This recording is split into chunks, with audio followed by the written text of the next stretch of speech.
Welcome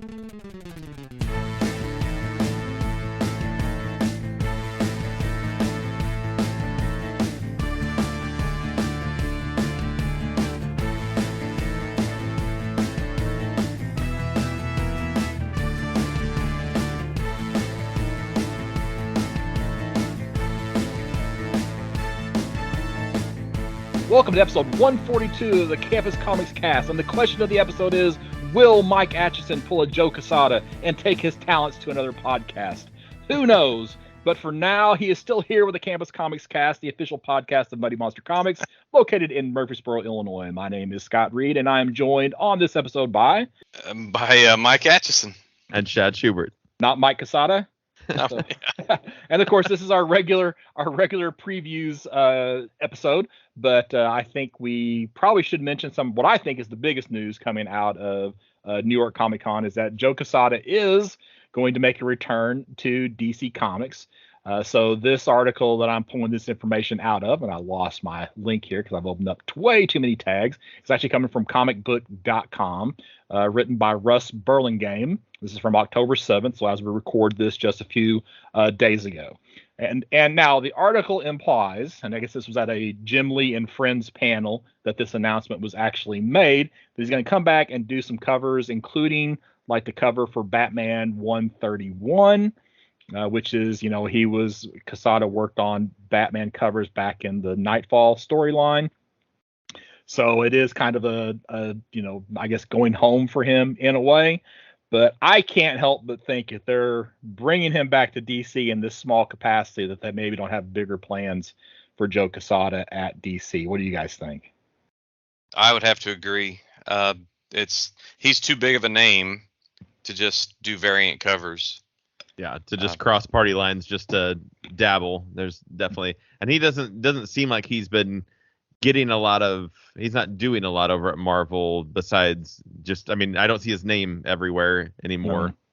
So I haven't seen his name really in a while, other than the occasional, variant cover for something else. And you have to think that they maybe have him in mind to kind of do some guiding of the ship for their, DCEU. Yeah.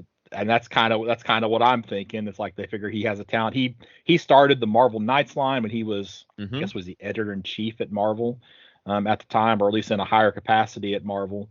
So, it's definitely possible that they could be bringing him on to move into something bigger inside of their, entertainment area. Well, Lord knows they need someone like that. Mm-hmm. As long as they will, kind of give over the reins like they did for Feige at Marvel, then I could see that being a net positive for them. But if they're not willing to kind of give up some of that control, then it won't work no matter who they bring in. So, yeah. I don't know any other. That was just the one thing that jumped out at me before we jump into previews. Anything else you guys want to mention or talk about before we go to DC? I'm being a DC fanboy. I'm always excited to see some new fresh talent like that. That's not fresh for DC, I guess. But someone who's only been in the business for he came. Years, so it's like if Jeff Johns were to go to Marvel, it's almost the equivalent of that. So Bendis came over from Marvel a few years ago, and he did some good stuff. He did some stuff that wasn't quite as good. He definitely didn't make the mark at DC like he made at Marvel. No. So, all right. Well, good luck, Joe Q. And on to DC. So, page one, we got Batman Spawn. I just, on a more somber note, I wanted to mention the recent news of Carlos Pacheco. I just read that he recently, I think just in the last month, he was diagnosed with ALS, also known as Lou Gehrig's disease, I think. But it's a big loss to the industry, and this is a guy he's left his mark, a big mark on with both companies doing, everything from Avengers Forever and Fantastic Four and Green Lantern and Superman. So, I just think it's important that we recognize, creators like him, when things like this happen, that we just speak out and say that our thoughts and prayers are with him and his family, and wish him the best. And it looks like his final cover is going to be Damage Control issue number 2. So the current, he even has on his Twitter feed, I'm sitting there reading, posted September 28th, my last all capitalized LAST piece, and it's the Damage Control. Yeah. I guess I think it's issue 2 cover. So. Yeah. All right. Okay, so on to DC. Page 1, we got Batman Spawn, written by Todd McFarlane, art by Greg Capullo. I think I would be more excited about this if it was drawn by Todd McFarlane and written by somebody else. I don't know. What do you guys think? I would agree. It's not something I'm going to pick up.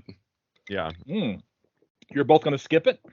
Oh, yeah. Skip it. Oh, wow. See, I'll probably pick up a few extras just because this book, the first 2 iterations, especially the Miller McFarlane copy, those things have always sell every time I get them in.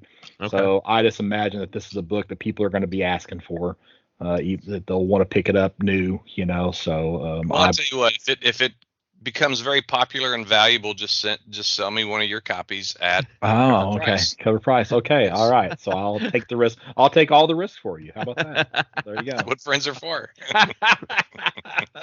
You think I like you that much? They do show lots of the different covers, some interior pencils. Man, they spent a lot of DC Connect pages on this book. I mean, they got uninked pages, inked pages. They're showing the difference between the inked and the uninked, and it's just like, wow. Yeah, lots and lots. It's what, page 9 or something before we get the second book in the catalog. Yeah. Or whatever page that is, like page 6. They need to fill in some space on there on this catalog this month. My next thing's page 8. So I got 6. All right, you're the sucker.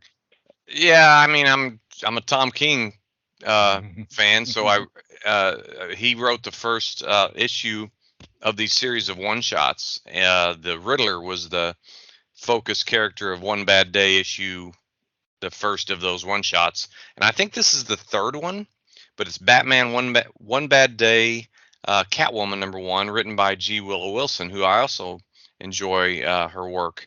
And I think I'm going to try to pick this up. I think I might have missed the second one shot, but I'll see if I can't pick it up in back issues somewhere. But I really like the format. I like the longer page count. It's prestige format. It's not oversized, but it is prestige, and it gives you just enough space for a good story.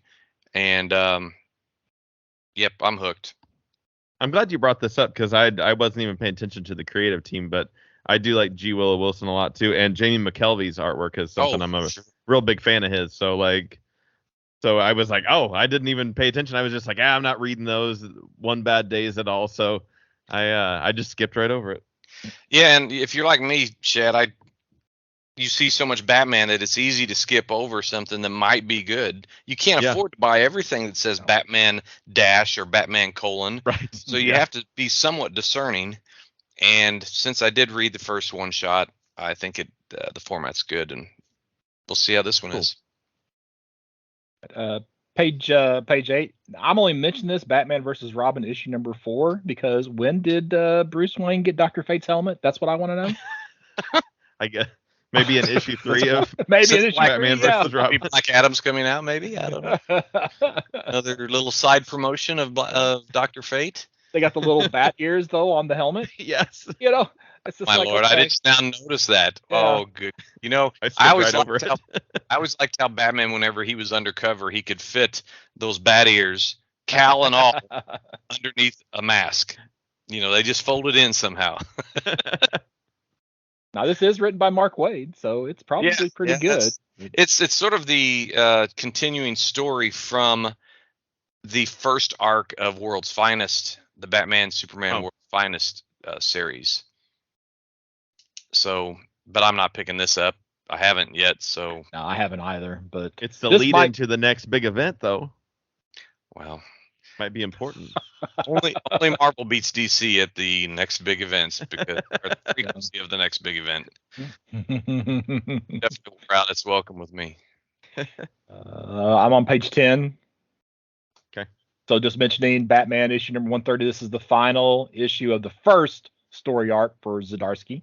So it's the final fail-safe story. So You know, I final when that I is. first read that headline, I got a little panicked when I seen the word final. I'm like, wait a second. Don't tell me he just got started and he's going to leave. But maybe, I mean, I guess it's just this arc. So Yes, should theoretically just be this arc. Zdarsky will stick it out as long as they'll have him. I think he'll stick it out. I mean, he did an extremely long run on Daredevil, so I think he's got Tom King staying power. He's so got let's let him alone. money. He's money right there. It's Batman. It's Zdarsky.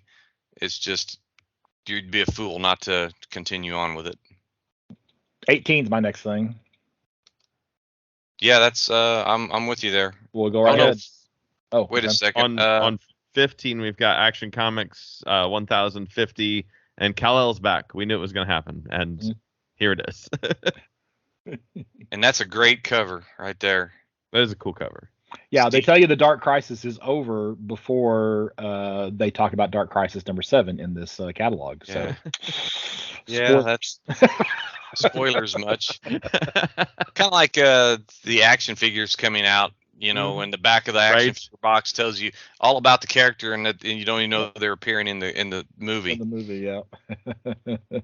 But yeah, I'm glad you brought that up, Shad, because I mean I've been buying Action Comics anyway, and Philip Kennedy Johnson, Tom Taylor, Joshua Williamson doing the writing gives me good vibes. Yeah. They got they're bringing all of the variant covers for this special issue as well. All 40 of them.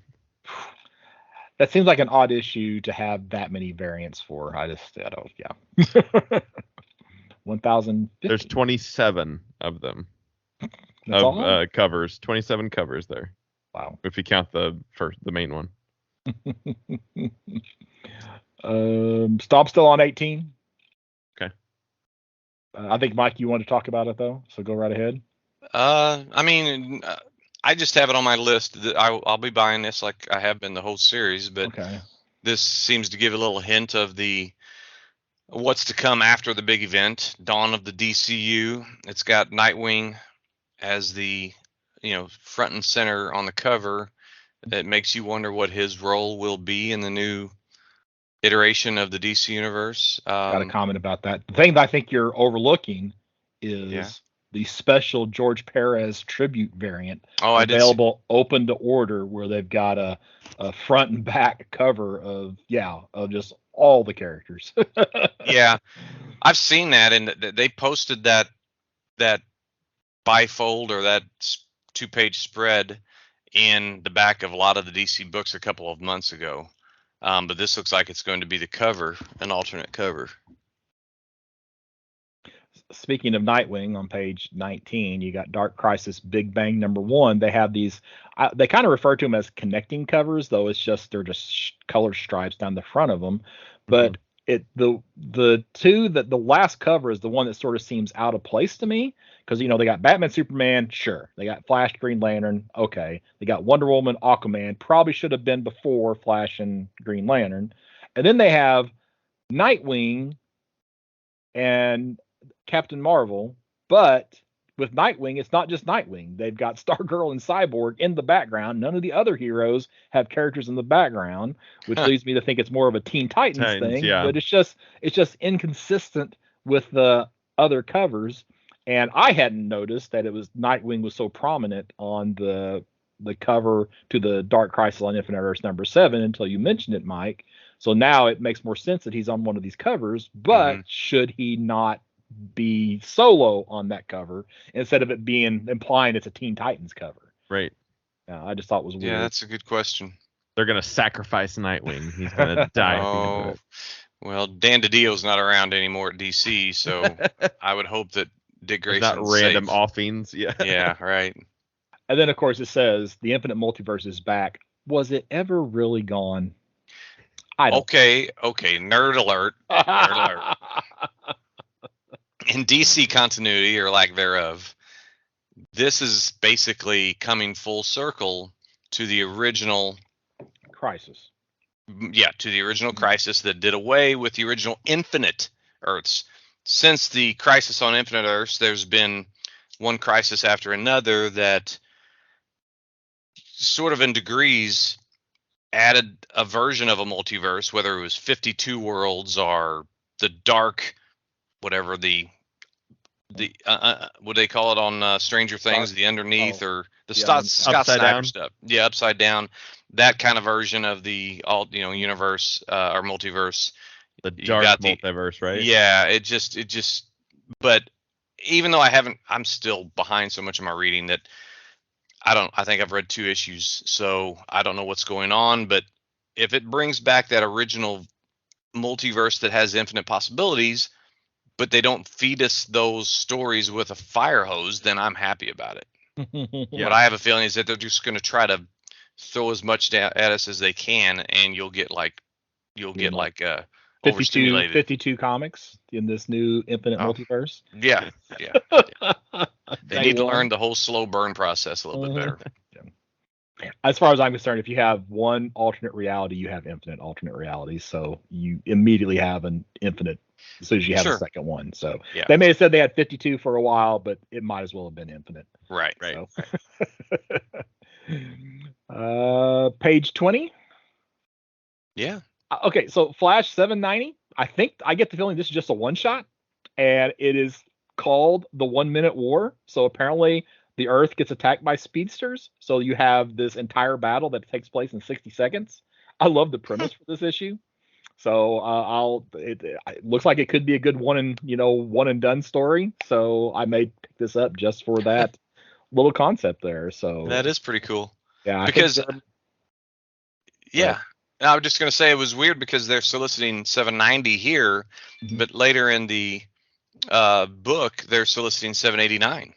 So I don't know what's up with that, but maybe because this is sort of a one issue, 60-second story.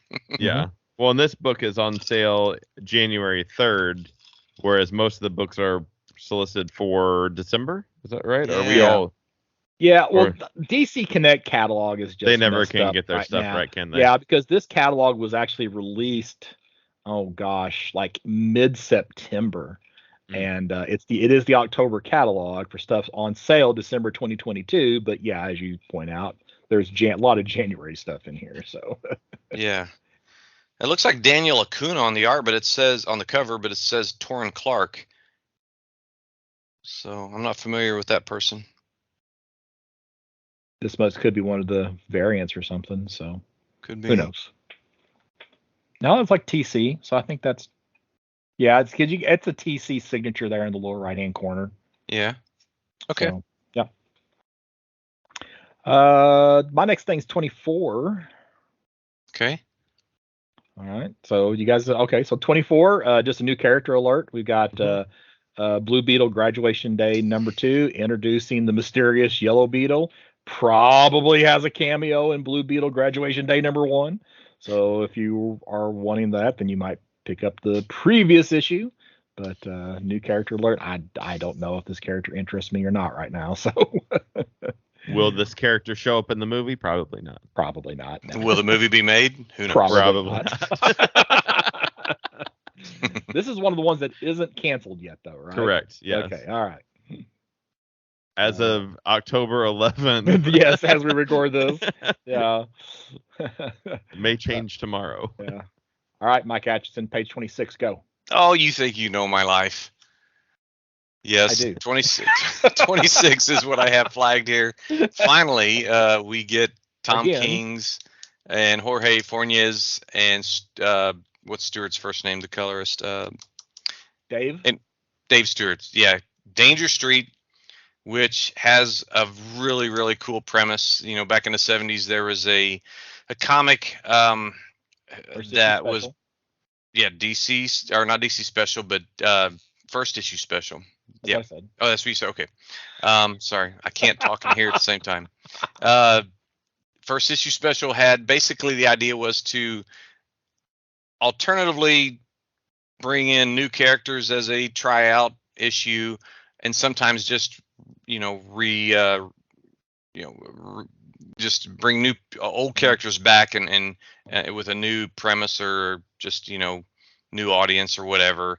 And this series by King, the idea is bringing all those characters together. So you have such a diverse cast. Some of the mainstay characters are the blue skin Starman. That's McHale, Metamorpho, Warlord, which that was his actual first appearance.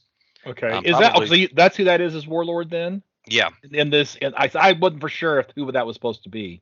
Yep. In these art pages. Oh yeah, I haven't even gotten down to the war. Yeah, that's Warlord. That's in the. I guess. Well, I don't know if that's him in that beard or not. Because it could be. I could be Kent Nelson. Because wasn't there a first issue special with Dr. Fate in it? Yeah. Yeah. Okay. Yeah. In fact, I see Kent Nelson. I see them pulling out the helmet there, but it's Starman's pulling it out. Yeah, you can see the blue hands, but either way, whether it's Travis Morgan, the Warlord, or Kent Nelson, these are some of the more familiar characters. But you also have a cast of the Manhunter, which was one of a series of iterations of Manhunter since the 40s. Lady Cop, which was sort of a one-shot deal. I mean, think Policewoman with I forget her name, Angela Dickinson, wasn't it? Yeah, and that sounds right. Angie Dickinson, yeah. The Green Team and the Creeper. So leave it to King to come up with something to bring all of these characters together. And they have almost all of those characters, with the exception of probably I don't see Warlord, in here. Wasn't there was it Hercules? It wasn't Hercules. Atlas was Atlas. Yeah, that was the very first issue was Atlas. Yeah. Mm-hmm. But you got your, on the 4-wheeler, right, in the very first page of art. That's your little kid team there.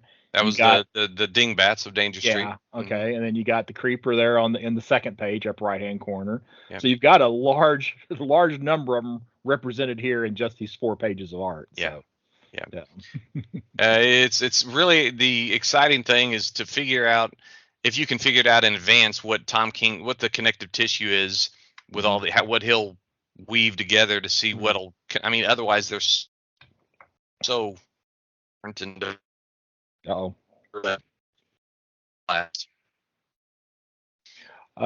Shad 28. First, hasn't Danger Street been solicited before? Yes. Okay, yeah. Thank you. It was postponed. Yeah. They never said canceled, but it was delayed. So yes, I was like, man, this looks finally going to get it. Yeah. So familiar. And we have last time we didn't have preview art, so we have preview art this time. So yeah, that's true. We just had to cover. Mm-hmm. They jumped the gun last time. Yep. Yes, on 28 is a new Sandman universe book, The Dead Boy Detectives. We're getting a reboot, and I'm super excited. I love the Dead Boy Detectives. Charles and Edwin are awesome. And so this is more, if you're familiar with the Dead Boy Detectives, they are 2 dead boys, and they are detectives. It's right in the name. And they're solving another mystery. So if this is what the Sandman universe is for quite some time, is just like a 6-issue series and then another 6-issue series, I'm good with that. Like that, I can't ask for anything more than that, and it keeps everything alive in that universe. And so I'm super pumped. I'm done with DC, so you guys just go. Okay. I've got page 30, Tales from Earth 6, a celebration of Stan Lee #1. And back in the 90s, I think it says here it was over 20 years ago, so I think it was late 90s, but there was Just Imagine So-and-so by Stan Lee.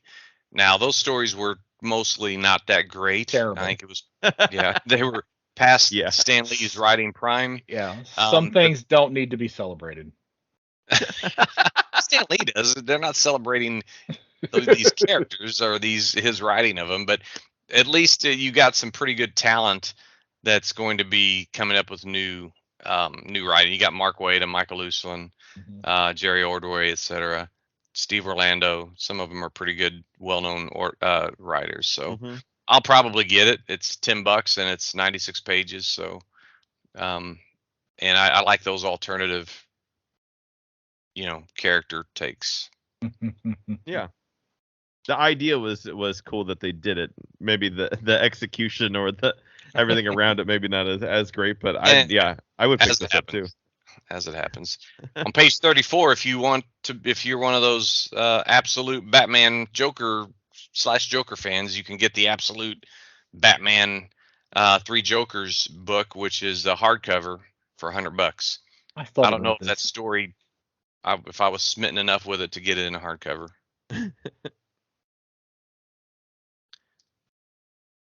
I'm good on DC. You good? Okay, one more then. Yep.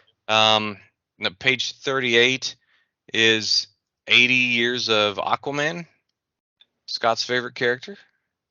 Hey, I like Aquaman. I just don't like the movie version of Aquaman. And I like you explaining that you like Aquaman. This is just it's just a value in $30 for 440 pages.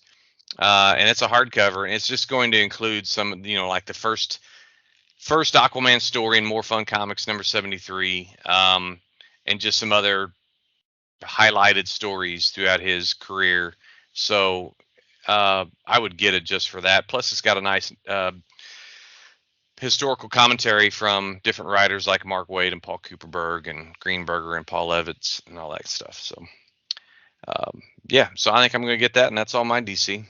Okay, nothing in the back of the book there. All right. On to Marvel? Yes. On Marvel. Well, Marvel couldn't wait to have volume 2 of Timeless. They couldn't bother to even put a colon at the end of the title to give it a different title. No, we just have another Timeless number 1. I had to question whether Timeless had wrapped up last year or this year. It was a one-shot. Oh, Timeless was just a one-shot before? Yeah, Timeless was just a one-shot, I think. And here's another Timeless one-shot. And I liked it, and it made me a fan of Jed McKay. But I had to look at this thinking, wait, is this the second one this year? But it was 2021. Yeah. And the first Timeless was the one where we got the sneak peek that Miracle Man was coming back. Right. So now we've got another Timeless, so who knows what's going to sneak into there. And I guess fans of Loki can pick up the Miss Minutes variant cover. Yeah, I thought you might say that. Page 2, I guess our next story, this time it's X-Men and Spider-Man crossing over, and apparently all the clone characters, because Spidey has a lot of clones, there's a lot of X-Men clones, specifically Madeline Pryor, so they're getting their revenge in Dark Web, so we have several pages of Dark Web. So many Dark Web. More than the Batman Spawn pages. Yes. Lord. Yeah. So I don't know, anything to say about Dark Web? Just get your pocketbook out if you're going to get every issue that's connected to it. New Invincible Iron Man title, written by Jerry Duggan. So, yeah, Tony Stark's poor again, I guess. And it doesn't mention Ironheart, but she's on the variant cover, which I thought was odd. They have those like specials for the each month. Like I would randomly there was like a 1 month where I have a Daredevil cover that has a Daredevil issue that has Thor on the cover because it was 4 month. So they would just put a random cover. Marvel does that periodically. Okay. So I think maybe it's just they're probably getting ready for the movie because I see. This will be coming out. Let's see. What's the release date on this? Oh, I guess I got to look in the back. Iron Man. Oh, that's collections. Dang it. Iron Man. If it comes out early in December, it will be out just in time for Black Panther Wakanda Forever. Oh, okay. So that may be why. Okay, so it's on sale December 14th, which might be, it's within 7 days either way of Wakanda Forever. Or no, Wakanda Forever is in November, isn't it? Thought so. Yeah, okay, so never mind. I don't know what I'm talking about. So they're gonna put Ironheart on the cover and trick somebody, and they're gonna be like, "That's right. This is a crusty old white dude. Why? What's up with this?" I would love to see they haven't done an Ironheart Iron Man team up book, have they? Where they both kind of are together. In Invincible, her first appearance, he was around as an artificial intelligence, so it was basically him kind of walking her through stuff. But no, I can't think of anything off the top of my head where they crossed them over. I'm sure there is something. Well, there was a Generations book, an Iron Generations book. that I think they were in together. I didn't read it, but they're in the book together. So Miles Morales, page 16, is getting another new number 1. Miles Morales Spider-Man. Mm-hmm. So apparently Peter Parker reveals his secret identity to the world. I saw that in the catalog someplace. So poor Miles. Oh, okay. Yeah. 21. Yep. All right. So Miracle Man by Gaiman and Buckingham, Silver Age number 3. The first all-new chapter in the Silver Age. So are 0, 1, and 2 reprints? I haven't read my 0 issue yet. That's what I was wondering. I haven't either. Okay. Well, I haven't gotten it yet, but. Okay, because 0's out now, right? Yes, 0 is out. Yeah, because okay. I pulled it out of the box last week. There you go. And you put one in my pull box, hopefully. Yes, sir. We got shorted one. You didn't get it. Yeah. My luck. That'd be my luck. I see Carlos Pacheco's doing a variant cover on this. Or he was. Yep. They're advertising it. Well, this not coming out to December, maybe he's not. They may have to change that. Yeah. So, because he said that, so unless it's already in the can, it won't happen. Yeah. So, and I don't see any preview art for it. So, page 24 and 25. Like a Rambo. Yep. I like the cover design on that second page there. I like the cover design on the first page. So that's her classic design. Yeah, the first one. Yeah, the first 2 are really like her first appearance look. And that's Brian Stelfree's cover is just incredible. And then of course the Norm Brayfogle cover is also really, really good. But I may pick up that Stelfree's cover if it's a one per, if it's an order as you want, because it's just an awesome cover. Yeah. I would agree. I'm actually done with Marvel. What? Yeah. What the heck? Yeah. I had one jotted down here, but it's so far down. I got to look for, Was Marvel it 65? No. Oh. Go ahead on that if you. Is that yours? Yeah, 65 is it's the origins of Marvel Comics, Marvel Tales number 1. So if you were wanting to get a book that had Amazing Fantasy 15, Fantastic Four number 1, X-Men number 1, and Avengers number 1 all collected together, that's the one. That's how you get it. I thought it was a pretty cool little collection if you wanted it on your shelf and you didn't have those books in any other way. Yep. I read Origins of Marvel Comics, Marvel Tales number 1, and I just turned the page. I didn't even read it. And now I'm wishing I had, because that would be a cool book to have. Yeah. More and more I'm collecting. If it's a really good story, I just soon get the hardcover, put it on my shelf. Yeah. And similar, along those lines, on page 105, you have Kang, the Saga of the Once and Future Conqueror trade paperback. It's not a hardcover, but it is, since Kang is so front and center right now in the Marvel Universe, this might be something for newbies like me to maybe hone their knowledge of the character. And I did like the Timeless, that first one shot. So I'd like to maybe, it's 512 pages for $45. That's a pretty good deal there too. Yeah. So, that's all I have too. All right. Nothing else for Marvel? Nope. Okay, we're just flying right through this stuff. So, all right, so page 28, you got the previews catalog.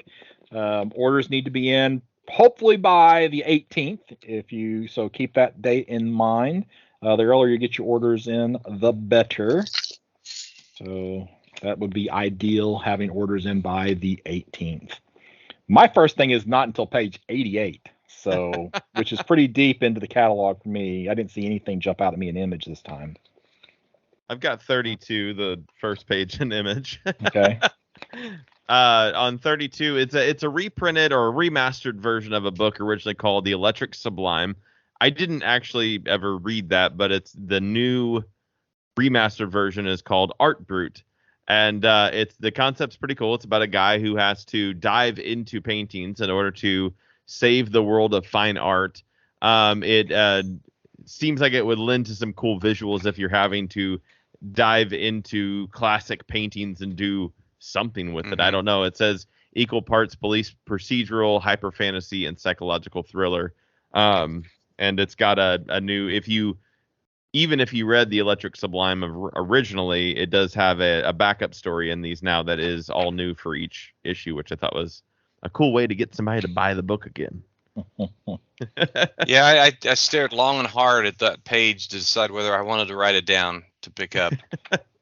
Yes. You have to let me know how it is. Yeah, I think I might get that. It's weird enough, and I do like that art style. It reminds me of somebody, but I can't remember who. I do have a couple pages past that on page 36. It's the first issue of a 6-issue series called Hexware by Tim Seeley and Zulema Scotto Lavina. And it's basically a fantasy science fiction series that it basically looks like, I don't know, just a witch character that is,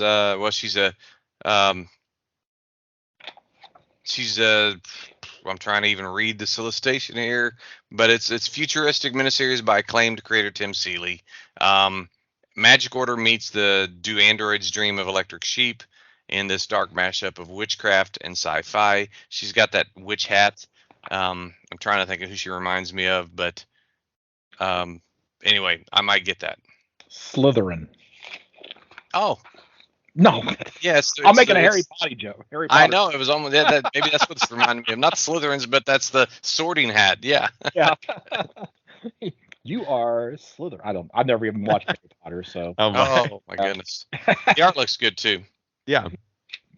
On page 40 is Radiant Pink #1. I guess all of the Radiants are getting their own mini-series, so you better watch out for Radiant Yellow coming soon to a theater near you. I don't have a lot to say about this, except for I really need to get caught up on all of this what a massive verse before so I know what I'm even buying anymore. What was the other Radiant that was in the first volume? It wasn't Radiant Red. Pink. Red, okay. All right. And they've already done a Red miniseries. Have they? I probably do need to pick that up because I thought Red was a more interesting character. So yeah. And then on 44 is All Against All, written by Alex Packnadel, who wrote Giga, which was a book I really enjoyed last year. I don't know how he sticks the landings on stories, though, because we haven't had the final issue of Giga come out yet. It has been massively delayed. It's a 5-issue mini, and there's only 4 out. But they've solicited the trade, so we'll see. Anyways, the concept is that Earth is gone, but there's an alien race who have kept a bunch of Earth's most savage animals in an artificial jungle. I thought that was kind of I don't think I've seen that before. I've seen where like aliens will take things from Earth, but Earth being gone completely, and they kind of save those animals is interesting. But within the savage animals is also a human in there, and he starts to fight back against the aliens in the artificial jungle. So neat concept, 5 issues. That's another one I paused on. Yeah, I just couldn't. None of the issue #1s that were from Image this time just really excited me. I just couldn't convince myself any of them were really particularly worth talking about. But I feel lukewarm is the best way I feel about these. But they were enough to. I was like, oh, I'll talk about that. Yeah. Like 47 is Nightclub #1. The most exciting thing about Nightclub #1 is that it's going to be a $1.99 book series throughout the whole thing. But it's about teenagers who get bitten by vampires. But instead of them just being like lost boys and causing trouble afterwards, they want to be superheroes. Are they all luchadors? I hope so. Sure look like it, don't they? Yes. But it's written by Mark Miller. Art looks pretty good by Juanan Ramirez. I don't think I know his stuff at all, but yeah. The $1.99 book was like, oh, that is you don't see that all the time, so and I'm good for a little bit. Okay. I just noticed this on page 71. Philadelphia 26, which is a book I really probably need to go back and read. It's issue 26 is going to be available in a noir edition featuring black and white line art interiors. So I didn't notice that. So, Oh. I don't know if they've done that previously on any of their books or not. So I'm at 88. So go ahead. That's one I had that as well, but you go ahead. Oh, okay. So we have we're into what are we in Boom? So know your station number one. So basically the premise of this is you have the wealthy people are basically abandoning Earth. They have the sanctuary in space, and I guess a murder takes place. So you have this investigator who is investigating this space station. Written by Sarah Gailey, illustrated by Liana Kangas. I don't think we really get any interior art, so it's kind of hard to say if the art's going to be consistent with the cover. It's not. It's better than I can do, but I think it's going to have to be story driven more than art driven. I think from what I'm seeing, but the concept seems interesting. Mm-hmm. I agree. I'm gonna pick it up. I'm up to 136. I'm at 166. On 90, right, right after a vicious circle. I enjoy Lieber Mayhew's artwork, of course. But the idea of this story was enough to go, okay, I could see that. You have a time traveling story about an assassin who uncontrollably travels through time every time he kills someone. And so he and it's forwards, backwards, all over the place, prehistoric. It doesn't really matter. But what kind of kicks off this story is that he finds someone else who has the same kind of ailment that he does. Another person who, when they kill, they time travel. And so he's trying to hunt down this person. And I'm sure it becomes very challenging if it's super easy to time travel by just assassinating someone to try to hunt someone down. It's like, all right, that's kind of a cool, uncontrollable time chase kind of story. It's got a little time traveler's wife in it. Yes. I'm not till 167. Okay, so I'm at 166. Okay, we're talking about the same thing then. So are we? I'll let you go ahead. 166. Well, I got 136 here real quick. Okay. I'm sorry, I thought you said 180 something. So okay, Dark Horse has a series called Assassin's Apprentice, and by reading this solicitation, it must be a book series by a person named Robin Hobbs or Robin Hobb. Yeah, Robin Hobbs. And this is the comic. Basically the comic version of that.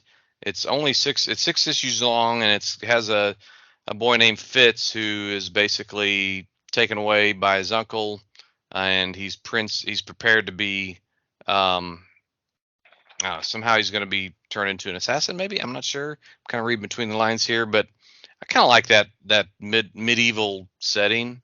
And George R.R. Martin says it's fantasy as it ought to be written, so surely that counts for something.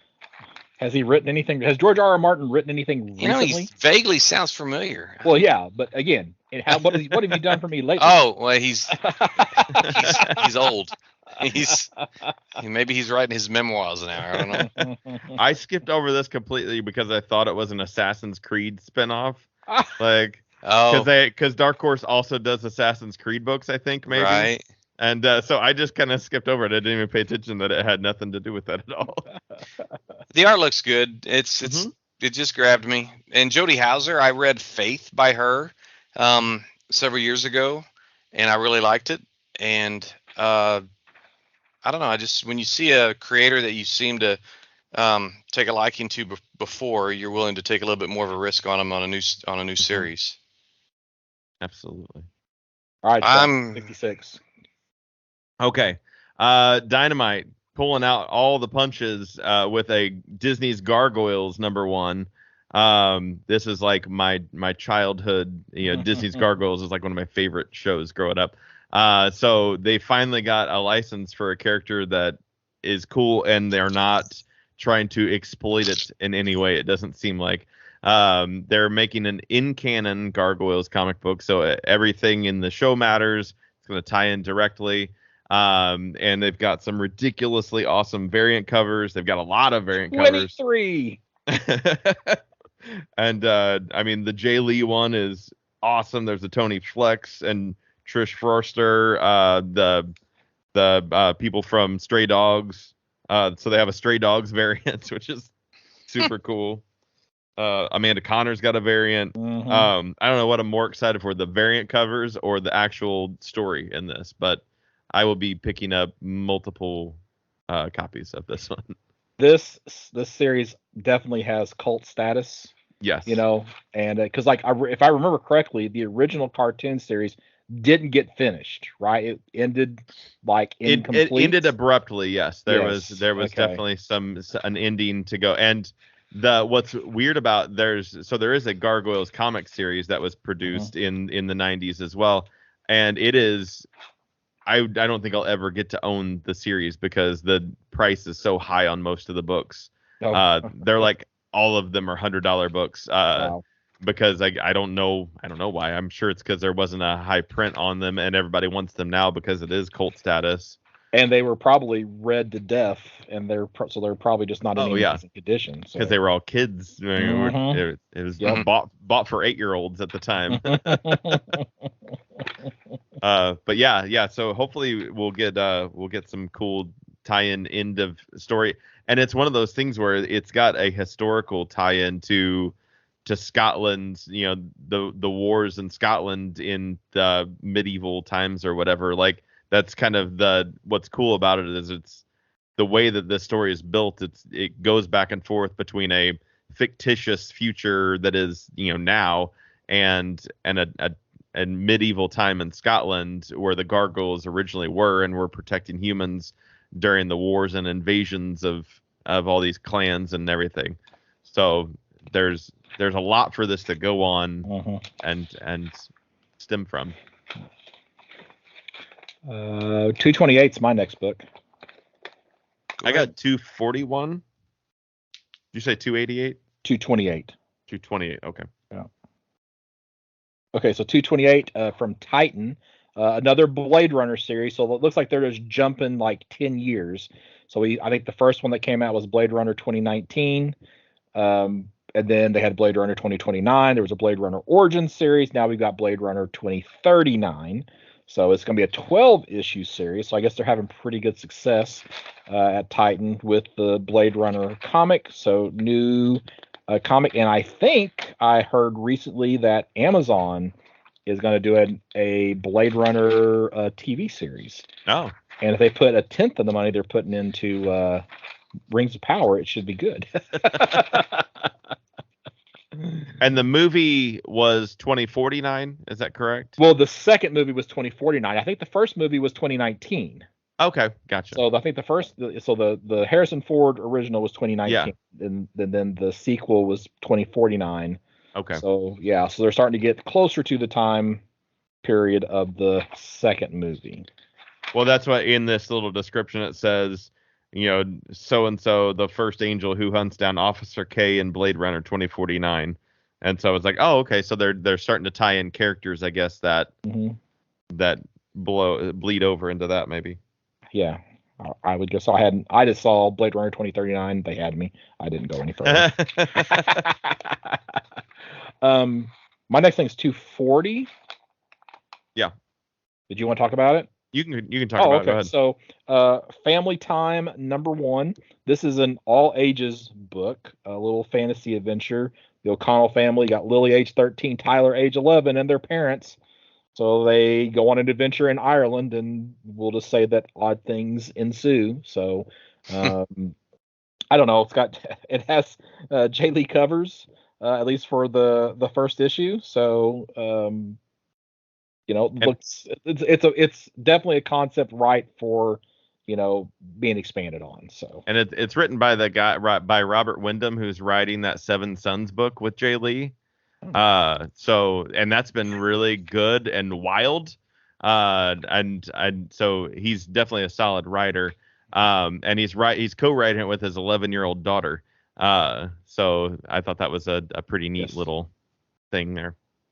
And I think it's a pretty big stretch to go from Seven Sons to an all ages Right, book. Yeah. absolutely.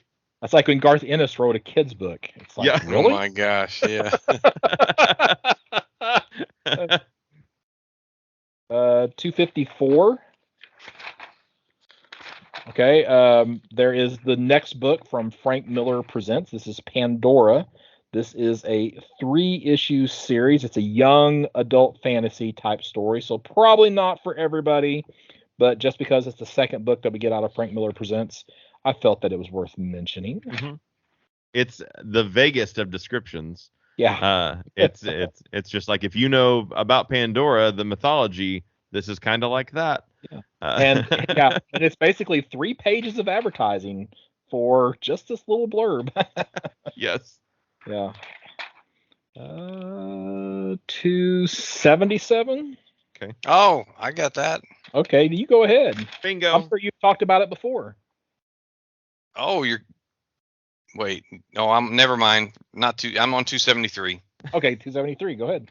It's I was gonna make a joke, but now it's like I don't even have the rhythm to give a joke. But if you've it looks like Fathom's getting a new number 1, Michael Turner's Fathom. And honestly, I've never read any Fathom books, but this is I guess it's a reprint of the first issue. It'd be like a facsimile type of a facsimile, yeah. They didn't say facsimile, but it's what it is. Yeah, but it's a 40-page book for $1.99. I'm like, wow, how can you go wrong with that? And then I go down another couple pages on 275, and they've got the Fathom Volume 1 Starter Edition, which has 200 pages for $12.99. So, and it's, of course, Michael Turner just does the covers. I think the interior art is done by somebody named Joe Weems. But it caught my eye, and I wrote it down just in case I decide to get it. I On the don't first recommend issue, it. Oh, you do not? No, okay. It's the writing is not great. It's just kind of, it reminds me of a Dynamite book, if you know what I mean. Yeah. Or a Xenoscope book. But yeah. Okay, so I'd be better off just buying a book full of covers. Yes. Okay, well then that helps me out there, Shad. I appreciate it, because no problem. That's not what I want.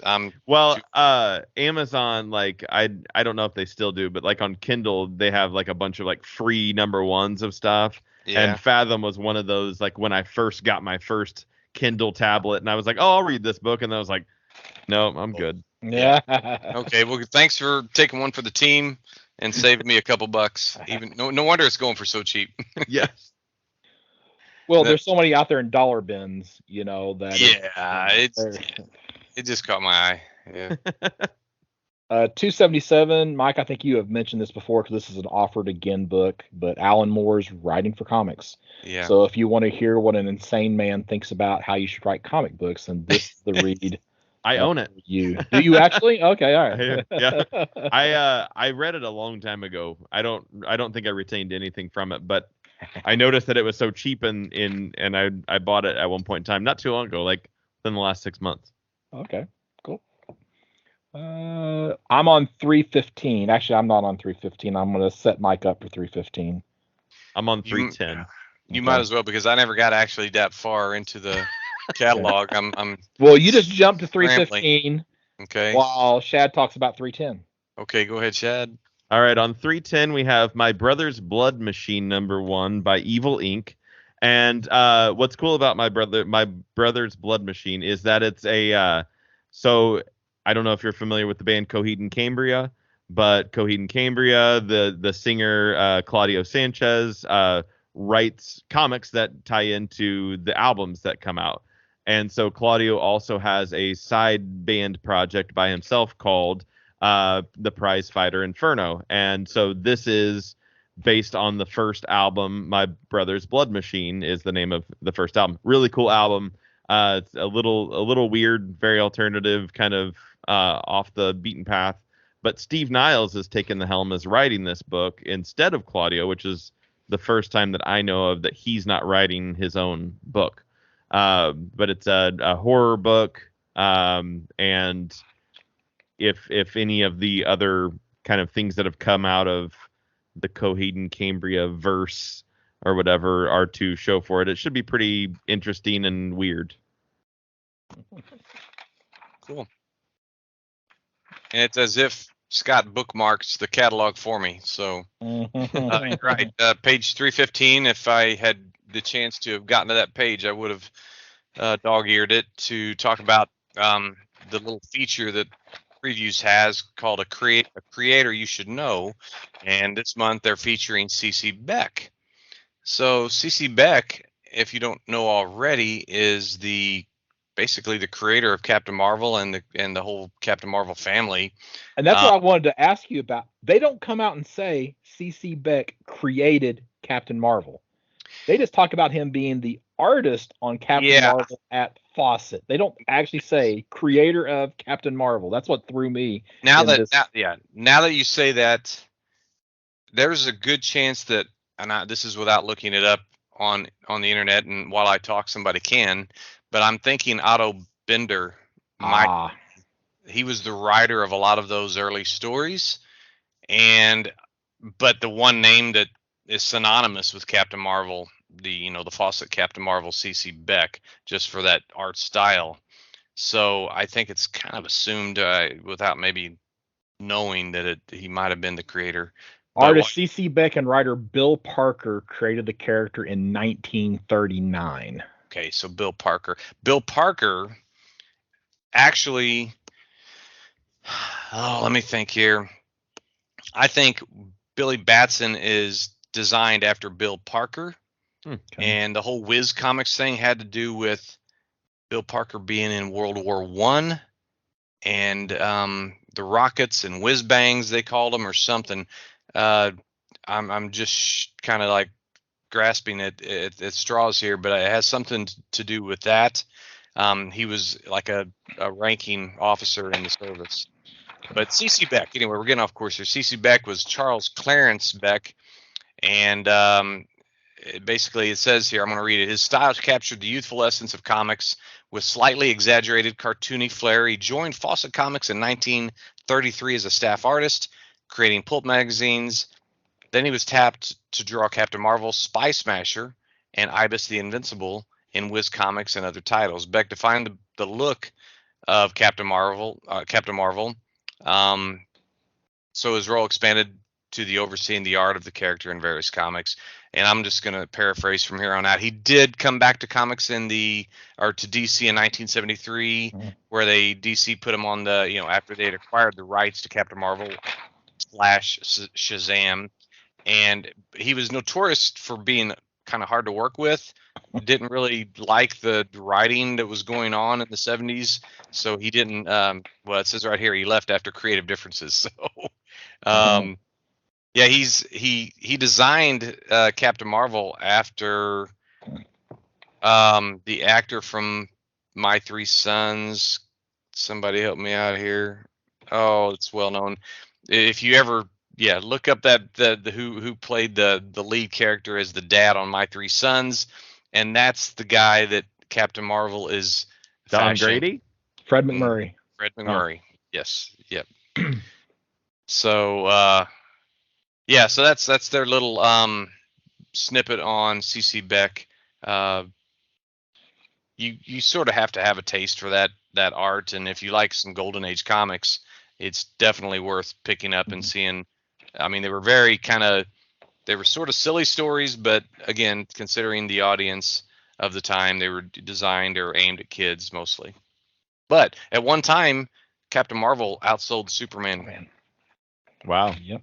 I did not know that Shazam was an acronym. Oh yeah. Oh yeah, it's the seven. Yeah, it's the seven gods that he gets his power from. Yep. Shazam, Hercules, Achilles, Zeus, Atlas, Mercury, something like Achilles and Mercury, and then Solomon is the S. Yeah. Oh, yes. Yeah. Right. Mm-hmm. All right. My next thing's 380. I got 329. So on 329 is another IDW trying to do some original stuff. So I got to give them a little shout out for trying there.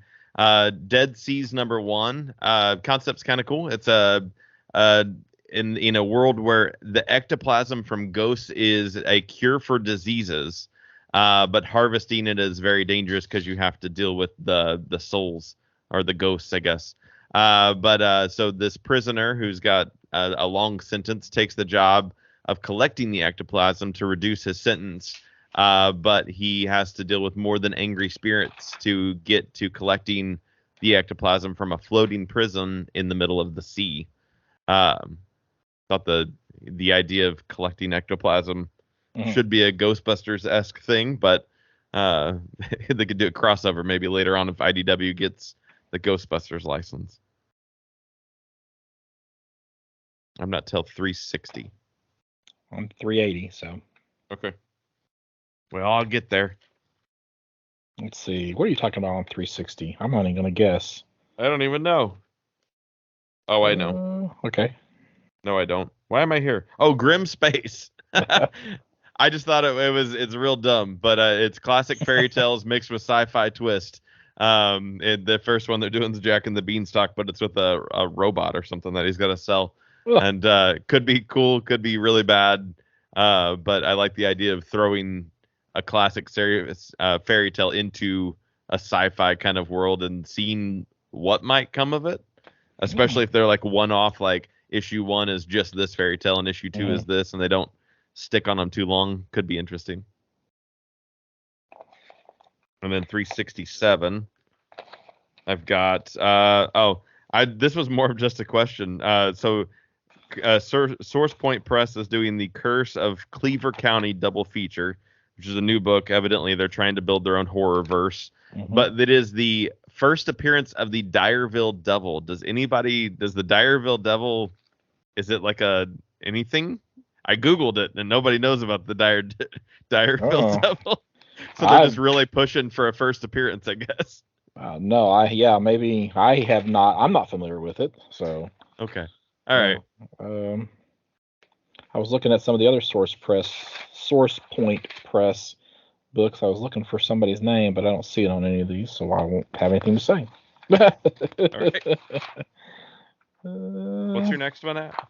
Well, we need to set Mike up for 377 so he can make his comment about 377. My last one's on 372, so he's got time to read on 377. There you go. He can think about it for just a second. All right. So on 372 is Firstborns #1. It's the creative team behind the book Heavy Metal Drummer that came out from Behemoth. It was this weird book that I had flagged when it came out. And that book was really weird, really rough indie style artwork. And I don't know why I kept reading it, but I did because I couldn't stop. It had like a car crash type of situation. Yes. Okay. Even the artwork was. It was like drug trips and hookers and aliens and cats. I don't even know. I can't even explain what was happening, but I liked it a lot. So this is their next book that's coming out, and the premise that it starts with is that there's a kid that has a dream about his friend burning to death after touching an alien artifact, and that's all they kind of give us. So I'm going to get it just because I oddly liked Heavy Metal Drummer. I don't know if I could even recommend it to anybody.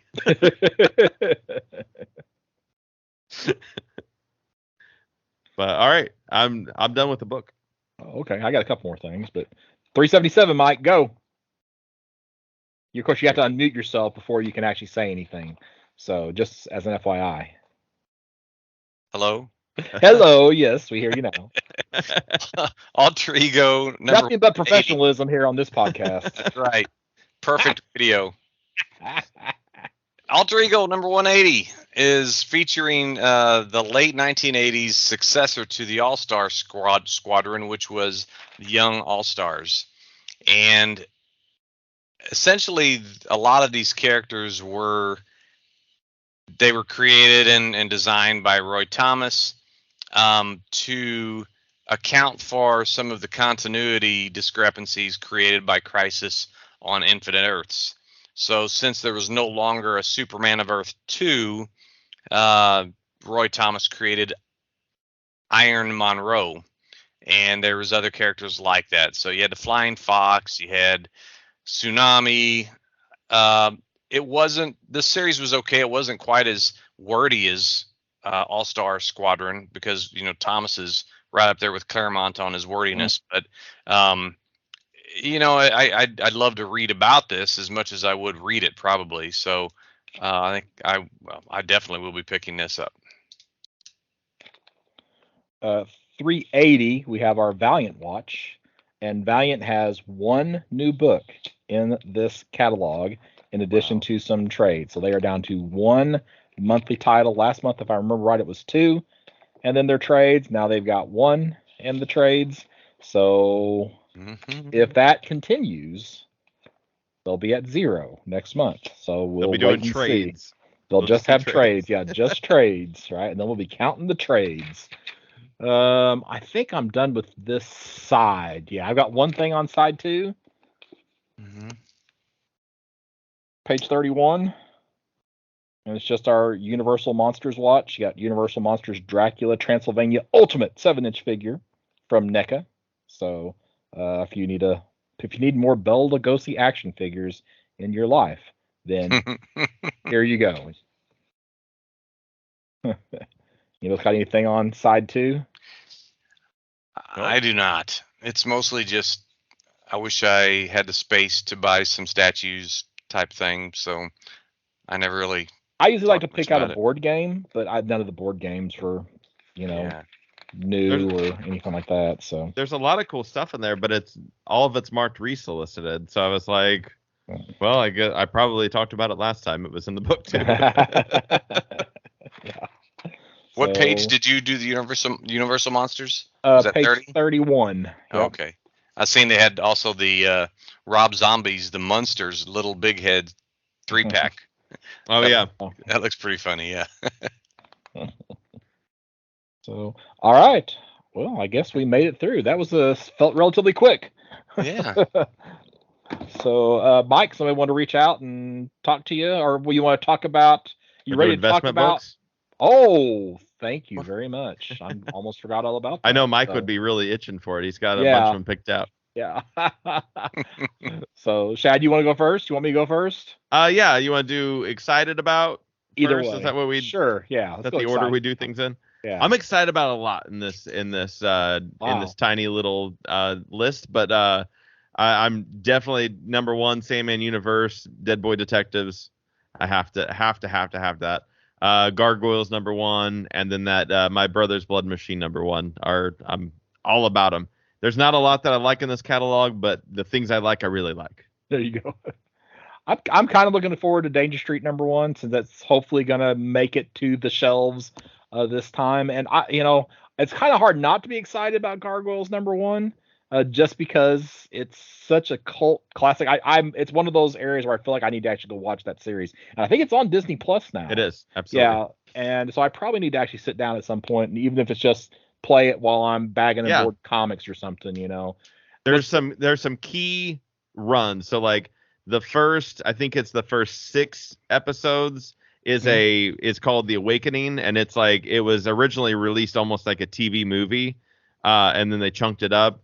And then there's some stuff on the back end called like the Goliath Chronicles, I think. And so there's some like pretty like multi-part pieces that are really important to it that you could pay attention to, and the rest of it you can just kind of run. It's not nearly as important. When was that originally released? Oh, I'm gonna say like 94 to 96. That's probably wrong. That's probably why I never watched it, because I would have been not really regularly watching cartoons, in 94. So. Right. Because we weren't 6 years old like Shad was then. This is true.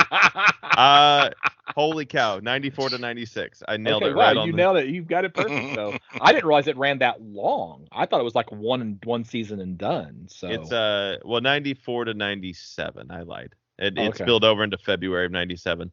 There are 3 seasons total. Okay, cool.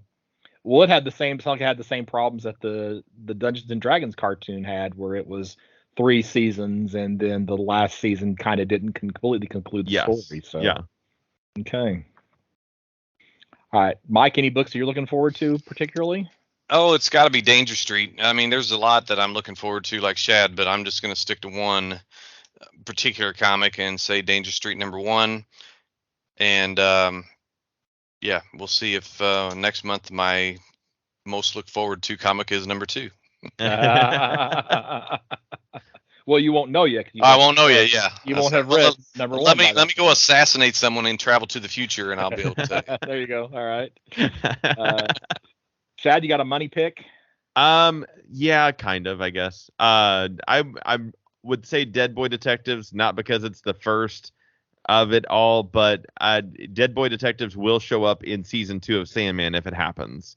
And so any appearance of Dead Boy Detectives, it's not the first, obviously, but I think it's issue 24 or 25 of Sandman is when Dead Boy Detectives make their first appearance. And so they will be hot in that sense, I guess. And people will just want it. It won't be like, this won't be $100 book, but it may double in value or something. Yeah. All right. Mike, you got an investment book? Shad's is better than mine because I literally wrote down my notes, the number of the issue that has a new character alert, and I forgot which title. I didn't write down the title. Is that the Blue Beetle? The Blue Beetle. It was the Blue Beetle. Yes, thank you. I knew my co-host could save me. But issue #2. Yeah. The Yellow Beetle. Yes. Yeah. So yeah, it was issue #2. I don't know why I put down 20, but it was, again, I was probably thinking and chewing gum and I couldn't write. But yeah, I figure, well, that's as good of a money pick as any that I can make. Well, I'm gonna go with Know Your Station just for the story being easy to transfer to some random Netflix streaming series. But I'm gonna go ahead and also I'm gonna double dip on Gargoyles #1 because with that coming out from Dynamite, I think a lot of people are going to ignore it and not realize the only thing would be is if Disney orders a bunch of them to put at the parks, Yeah. If it just has its solicit order, it could end up being under ordered and people not realize that they missed the first issue. And yeah, you're probably right because Disney doesn't. They kind of seem to take the back burner. They're not really. Doesn't seem like they're interested in. There's not any sense of gargoyles in the parks or anything like that. So I could totally see them kind of ignoring it. I mean, heck, they could have put it out under a Marvel banner, and so clearly they're ignoring it. They're giving it to Dynamite to do whatever they want with it. I guess they figure too they have to be careful about like not sharing their licenses because they don't want like regulators coming down on them and saying that they're destroying the marketplace and monopolizing. So they have to kind of share a little bit with some of the other comic companies out there. So this is one of their ways of doing that. So so Shad, what's our next episode? All right, on 143 we're going to be covering the Supergirl singular Woman of Tomorrow series. It's an 8-issue series that is on DC Universe Infinite. So if you don't have the physical copies, you can go check it out there. And then we are also going to be covering our favorite horror comic series or single issue, whatever we want to do. Mike, somebody wants to reach out to you. Where would they do that at? Invite you to their podcast so you can take your talent. So I can do the Joe Quesada. That's right. Do the Joe Quesada move. It's high demand. James, Yes. Right now, and I still intend to create another email address for our Mike group. Atchison Roadshow at gmail.com. Oh, no. Well, that'll be another different one. Just be glad I don't have a bunch of Twitter accounts. So my email address is m.atchison90@gmail.com. And seriously, I think I need to come up with a better email address for this podcast. I just gave you one. Yeah, but go register for it now. Okay, got it. As a matter of fact, I'm just going to go ahead and get the domain. There you go. Yeah, all right. Get the whole kit and caboodle. Roadshow.com. Bars. Shad, what about you? You can find me on Facebook, most likely, at Shad Schubert. Shad Schubert is spelled SHAAD SCHUBERT. Any shows coming up? We got one on the 22nd. I don't know when this is coming out, but we will be at the Day Night in Murfreesboro. The Can't Get Rights will be They're playing from 9 p.m. to 1 a.m., which is super late, and I'll be tired. And I'm Scott Reed. You can find me at burgcomics.com, burgcomics.com. I will be at Dyersburg, Tennessee on November, what is the first Saturday in November? Go down. There we go. November 5th, 2022. I'll have some books there. And of course, you can, from my website, you can find my buy, sell, trade page on Facebook and my eBay store and all that fun stuff. So, all right. So we'll be back soon with Supergirl and horror comics to hopefully we'll get that out in October, right? Yeah. All right. Talk at you then.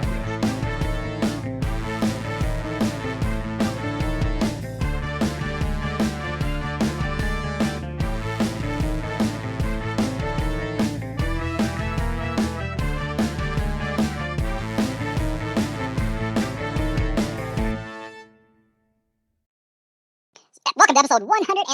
I've already got the number, so I gotta start over. 42. All right. What's weird is I cannot tell who's who. It's better that way. It is, yeah. I mean, until I start listening to the words. Mm-hmm. Yeah. You remember the conversation, yeah. Yeah, you're like, so that way, unless somebody gets called out by name, there's who knows who said what. So, that's it. That's all people know. So I'm gonna just say you guys' name before everything I ever say. Okay. Scott, comma, Shad, comma. Well, you can say, this is Mike speaking, and I say. All right, yeah. Well, then it sounds like Chipmunks. You can say Alvin or whatever the rest of them. Yeah, Alvin, Simon, Theodore. Yeah.